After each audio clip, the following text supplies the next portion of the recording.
Bom, eu vou começar então do começo. Quando eu vim para Cascavel com meu pai e minha mãe de carroça de Guarapuava. Meu pai resolveu, depois que casou as filhas, vender tudo lá e nós íamos embora para cá.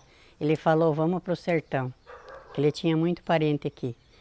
Na época eu tinha 12 anos, isso foi em 49. Aí chegamos em Cascavel, lá pelaquela estrada do Cascavel Velho, a entrada era só por lá.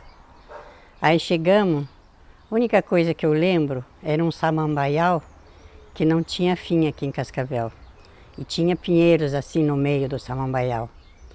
Aí chegamos num ferreiro que tinha lá, eu não lembro o nome do ferreiro. Aonde meu pai consertou a carroça, ferradura dos cavalos. E daí ele vinha procurar uma irmã dele que morava aqui. E assim nós chegamos em Cascavel. E daí eles ficaram morando aqui, nós ficamos morando aqui.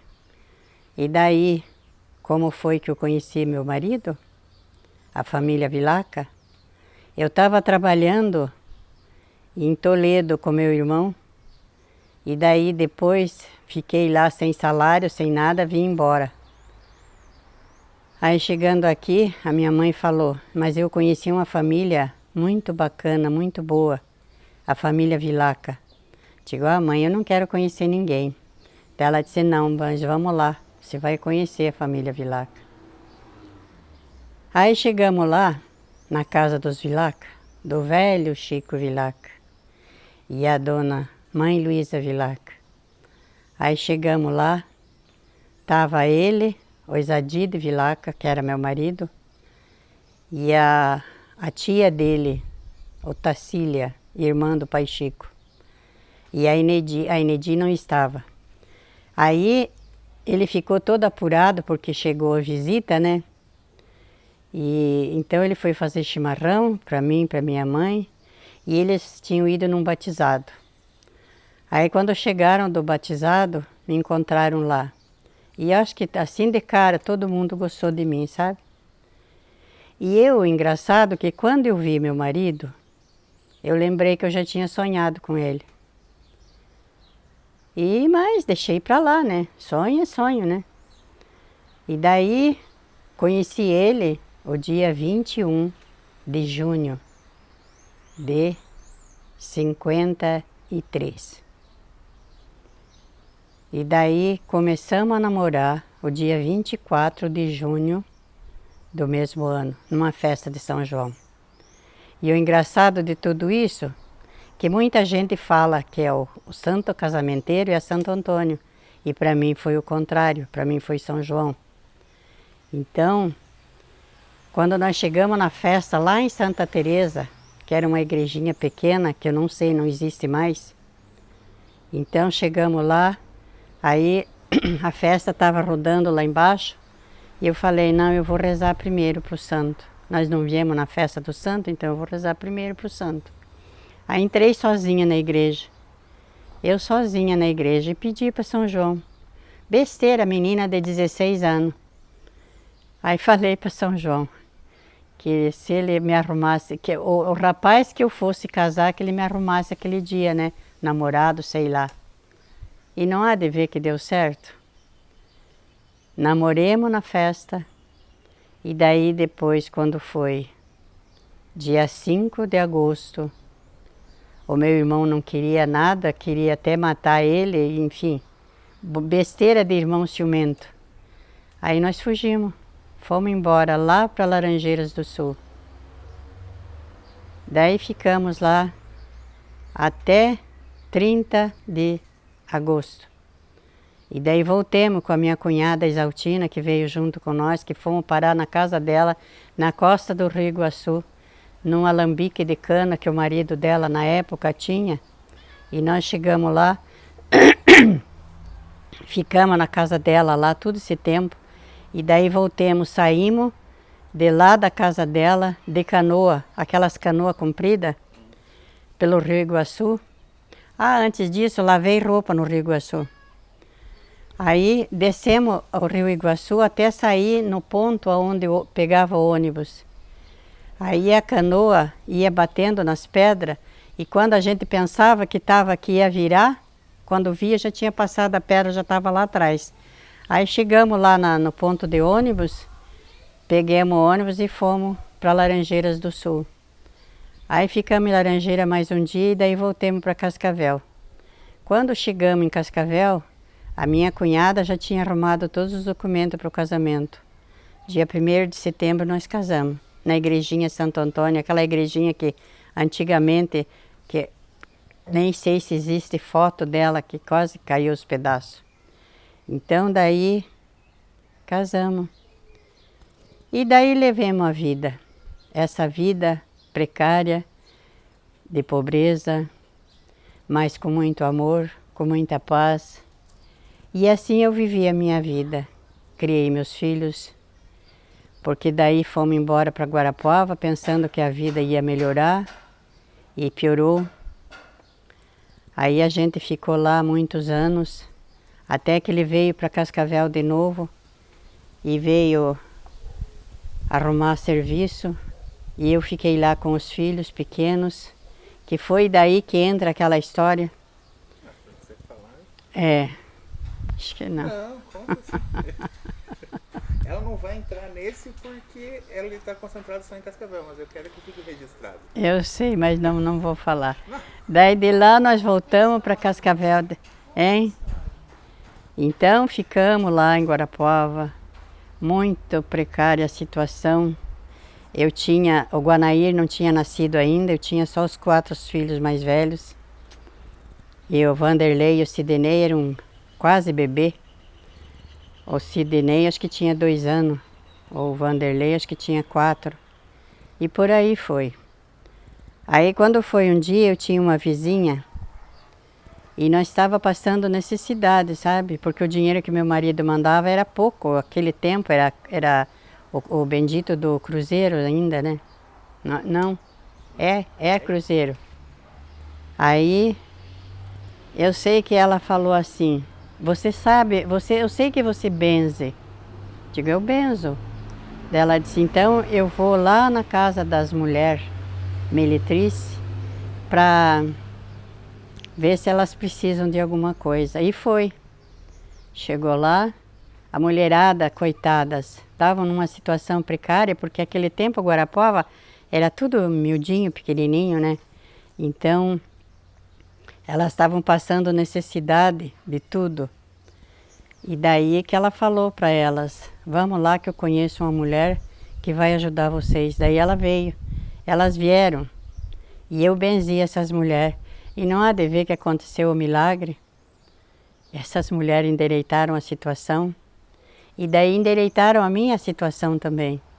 Porque daí eu não pedi nada, não cobrei nada, né? Até hoje não cobro nada.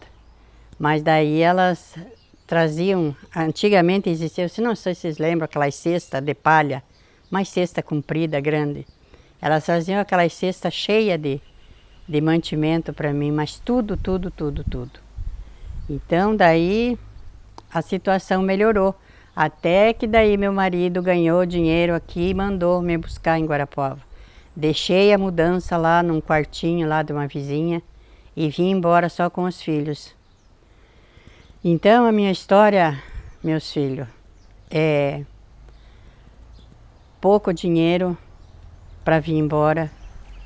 Eu com 4 filhos pequenos. Aí cheguei no hotel da rodoviária para dormir e para pegar o ônibus às 5 horas da manhã para vir embora para Cascavel.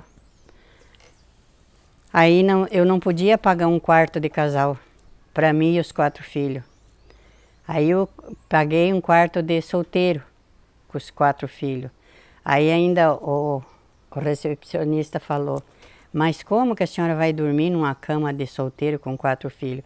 Digo, então eu não posso pagar, se você quer me dar uma cama de casal pelo mesmo preço da de solteiro, aí eu aceito. Ele disse, não, daí eu não posso, tem que tirar do meu bolso. Digo, então deixa eu dormir na cama de solteiro. E assim foi, pus 2 filhos para cima, 2 para baixo e eu fiquei no chão, coberta com uma capa de gabardine. E assim eu passei a noite. Era mês de setembro, já fazia frio em Guarapuava, que às vezes até geava. Aí, quando foi 4h30 da manhã, eles chamaram na porta, eu levantei E eu não podia, não tinha dinheiro para dar café para os filhos. Então eu levei uma garrafa, 1 litro de café com leite e pão numa sacola. E daí acordei meus filhos. E daí de manhã, antes lógico, 4h30, logo acordei todo mundo e dei café para eles, aquele café frio com pão. E eles comeram para nós poder viajar. E assim eu vim para Cascavel. Cheguei aqui, não tinha mais dinheiro. Daí a rodoviária velha era lá em cima, no centro.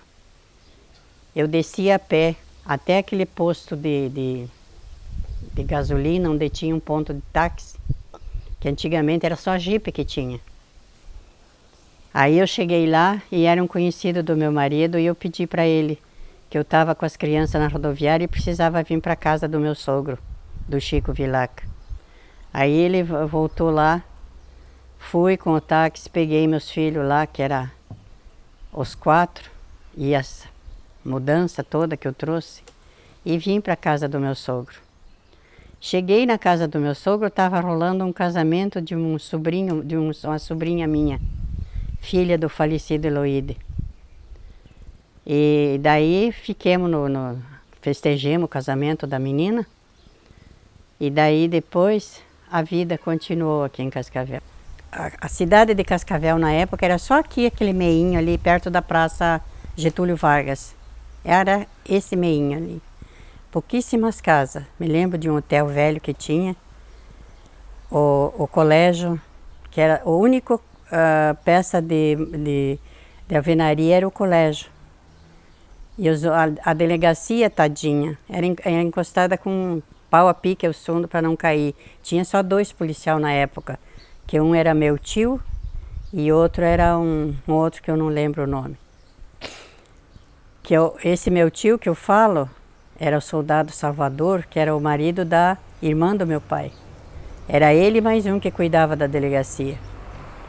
Não lembro se tinha delegado na época ou o quê, mas só sei que era uma delegacia muito pequenininha, muito assim. E não existia nada afinal ali. Ali é aquele quadrado ali onde tem agora aquele prédio que antigamente era escritório da madeireira que falavam. Era tudo gramado, aquela quadra inteira era grama. Que então, uma vez até, e tiroteio, meus filhos, era absurdo.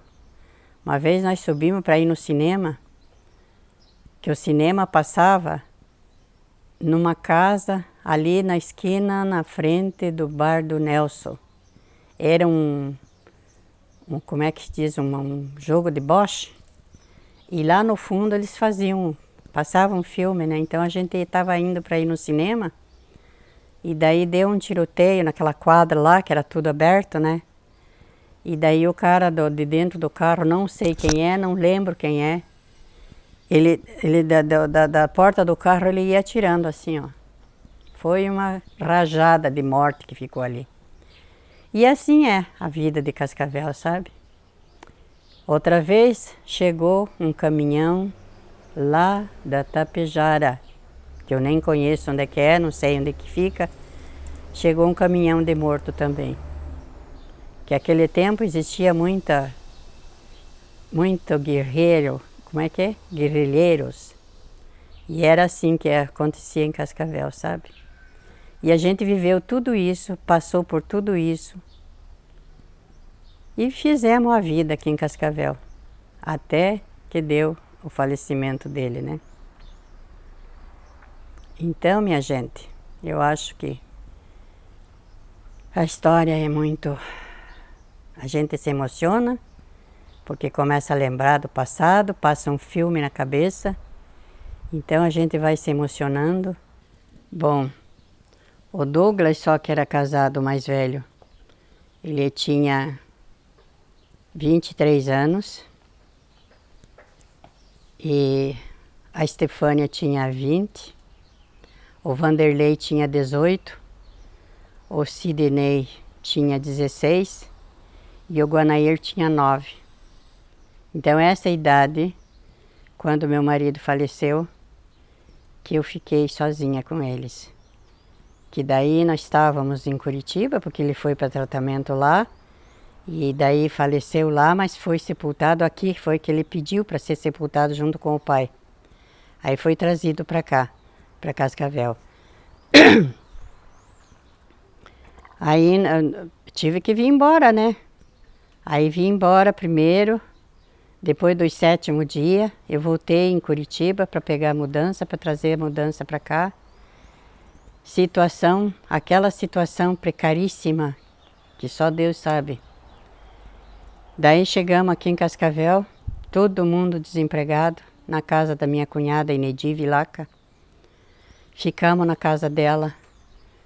Daí a Isaltina arrumou emprego para a Estefânia na Telepar, que a Isaltina trabalhava na Telepar na época e arrumou emprego para a Estefânia na Telepar. Isso foi em 76, setembro de 76. A Estefânia entrou trabalhar na Telepar. E daí o Vanderlei com o Douglas percorrendo a Avenida Brasil atrás de emprego. O Douglas não achou nada, mas o Vanderlei achou HM, que estavam precisando de auxiliar de escritório. Aí o Vanderlei entrou para saber, e ali o Vanderlei também pegou emprego na HM, na antiga HM. Eu sei que ele ficou, eu não sei quantos anos, se foi 15 ou 17 anos na HM. E a Estefânia ficou na Telepar 24 anos. Então, e o Sidney, 16 anos, foi para Palotina atrás de emprego, arrumou emprego lá com o Assir, que o Assir é genro da Inedi. Aí ficou trabalhando lá com o Assir. Enfim, aí depois a vida continuou e aqui estou, com 82 anos, contando um pouco da minha história.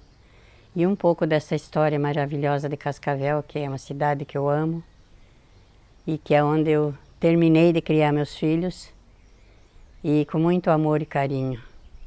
E a família Vilaca está aí, os Vilacas todos mais novos, que a maior parte eu nem conheço, e mais as 3 Vilaca velha, estamos nós aqui, Marina, Exaltina e Inedi. As Vilacas antigas. Tinha que quando eu viajava com meu pai, até nós chegarmos aqui, que daqui nós fomos para frente, procurar um irmão da minha mãe. Então, às vezes, aquela estradinha estreitinha, que a carroça do meu pai tinha aquele toldo grande, tinha lugar que ele precisava descer com uma foice, cortar o mato para poder a carroça passar. Então, às vezes, tinha cobra que passava na frente da carroça, assim. Nós tínhamos que esperar a cobra passar para daí nós ir. Era muita cobra mesmo aqui. O meu marido era médium, eu também, mas nós trabalhávamos só em casa, só para nós. E daí começou a aparecer muita gente atrás, procurando, um pela saúde, outro pelo negócio, outro por isso, por aquilo. Então começou a aparecer muita gente em casa, que daí, aquele tempo, lá na Cancele, tinha uma escolinha desativada. Então não sei com quem que meu marido falou, que eu não lembro, para nós fazer os trabalhos lá naquela escolinha. Daí comecemos a fazer os trabalhos de Umbanda lá naquela escolinha. Que depois, por fim, daí tinha muita gente precisada, muitos médios que precisavam trabalhar. Aí, até que um dia começaram a jogar pedra nas vidraças, quebrar os vidros, e porque nós era isso, nós era aquilo. E daí então nós desgostemos e abandonemos a Umbanda aqui. Mas quem pôs primeiramente a Umbanda aqui em Cascavel foi o meu marido. Só deixa eu lembrar o ano. Acho que foi em 63, 64 por aí. Que foi ele que abriu os primeiros trabalhos de Umbanda em Cascavel. Eu já tinha 50 anos quando eu voltei de novo. Porque Depois, quando ele faleceu, eu fiquei muito triste por causa da morte dele e larguei mão. Larguei mão da espiritualidade. Aí quando foi que minha filha casou e viemos morar aqui, nesta casa, daí tinha um centro de terreiro aqui do lado e eles mandavam me chamar, mas eu não queria ir por medo. Medo de, sei lá, do quê. Aí, quando foi um dia, minha filha falou: mãe, faz 3 vezes que eles mandaram chamar a senhora. E a senhora não vai? Vá, se gostar fica, se não gostar não vai mais. Aí eu fui, amando da minha filha que falou. Aí fui, gostei e fiquei. Aí meu pai de santo, que Deus o tenha, que já foi embora, João Francisco de Moraes e Ana Moraes, que já faleceram os dois, foi que me puseram outra vez no caminho da espiritualidade. E que daí eu fui, ele me preparou, primeiro fez o amaci, daí depois fez o buri, daí dali 3 anos ele fez a raspagem da minha cabeça. Ele falou que eu precisaria ficar preparada. Então daí eu me entreguei de corpo e alma aos meus orixá. Que mamãe Oxum é a dona da minha cabeça. E assim eu fiz a minha obrigação. E já fez, agora em junho que passou, já fez 30 anos que eu sou raspada, mãe de santo. E com muito orgulho eu faço isso, da minha mediunidade de quem frequenta a minha casa, que cada vez mais adeptos vêm procurar, porque precisam, um por uma coisa, outro por outra, mas que todo mundo precisa, todo mundo é atendido e sem cobrar um tostão. Já tenho 4 filhos feitos no buri, 2 mulheres e 2 homens, filhos de santo da casa. Fiz esses filhos sem cobrar um tostão. Porque antes disso, quando eu fiquei muito mal, em 2005, que eu fiquei entre a vida e a morte, por causa do câncer, eu fiz um pedido. Um dia que eu estava meia adormecida, meia acordada, eu fiz um pedido aos meus orixá, que se eu sarasse, se eles me trouxessem de volta para a vida, se fosse a minha missão de cumprir, então que eles me curassem, que eu não cobraria um tostão de ninguém. E dali em diante eu sarei, graças a Deus. Isso foi em 2005. E eu curei e daí cumpri a minha missão. Não cobrar um tostão de ninguém. Faça o que fizer, eu não cobro. E daí para frente, agora pela segunda vez, mais um câncer. Mas eu já passei, já sarei, já curei. E daqui para frente, Deus de certo falou para mim: agora chega. Então eu vou viver o resto da minha vida, eu acho, cumprindo com a minha missão espiritual, cumprindo com o meu dever de filha de Umbanda e pedindo a força divina sempre para quem eu possa ajudar em todos os momentos. Seja lá quem for, eu quero ajudar a se recobrar, a se erguer, a se curar. Assim como eu fui curada, eu possa ajudar com as forças divinas e dos orixás, eu possa curar quem for preciso, quem for permitido a ser curado por Deus. O Dr. Wilson Joffre era o único médico de Cascavel naquele tempo, que ali agora onde tem a par da praça, né, era o hospital dele, um casarão velho de madeira. Então, ele era o único médico ali. Tinha o hospital cheio sempre de gente. E daí os pacientes que ele sentia, que eu acho que ele era espírita também, então que ele sentia que não era da parte dele, ele mandava para a casa do meu sogro, do pai Chico, com a mãe Luísa. E o meu sogro curava. E daí gente desenganado, que falava lá no hospital, você está desenganado, por mim você está desenganado, pode ir embora. Então iam para a casa do Pai Chico e o Pai Chico curava. Às vezes com uma garrafa de água, ele curava uma pessoa. Meu querido Pai Chico, que a saudade é imensa, que faz 52 anos que ele foi embora, mas eu sei que em espírito ele está junto com a gente e com toda a família. E ajuda ainda quem tem fé e pede, eu sei que ele ajuda. E a mãe Luísa, a minha sogra, ela era parteira. Quantas vezes do Dr. Wilson chamar e buscar ela para fazer parto no hospital? Parto difícil, ela ia lá e fazia os partos no hospital. Então é isso, essa história dos Vilaka, da mediunidade, da espiritualidade, que eu espero que essa minha conversa de espiritual, que muita gente não acredita, ou se acredita não liga, faz caçoada, mas é verdade, a vida é isso. A vida espiritual é maravilhosa. Para quem quer viver na vida espiritual, é uma dádiva divina. Para quem tem uma mediunidade e queira seguir em frente, é uma dádiva de Deus. Que assim seja, meu Pai. Amém. Como eu falei, a maioria eu não conheço. Então, eu deixo uma mensagem para que saibam viver, saibam amar, saibam compreender as pessoas e saibam perdoar. Que a gente vive nessa vida entre o amor e o perdão.